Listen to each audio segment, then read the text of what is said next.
করেন, আপনি যদি তাদের সাথে বেয়াদবি করেন, আপনি যদি তাদেরকে গালি দেন, তারা যদি আপনাকে একবার বদদুয়া দেয়, আপনার পুরো জীবন নষ্ট হয়ে যাবে, পুরো লাইফ নষ্ট হয়ে যাবে। সূরা বনী ইসরাঈলের 23 নম্বর আয়াতে আল্লাহ সুবহানাহু ওয়া তাআলা বলেন, ফালা তাকুল্লাহুমা উফফিন ওয়ালা তানহারহুমা।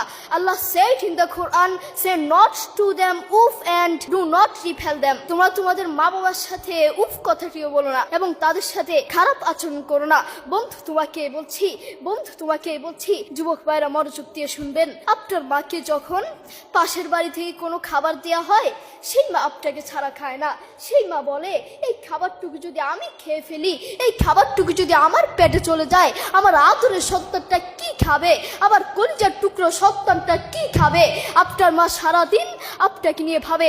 দুঃখের সাথে বলতে হয়, সেই মাকেই আপনি আপন মনে করেন না, সেই বাবাকেই আপনি আপন মনে করেন না, আপনি আপনার বন্ধুকে আপন মনে করেন, আপনি আপনার প্রতিবেশীকে আপন মনে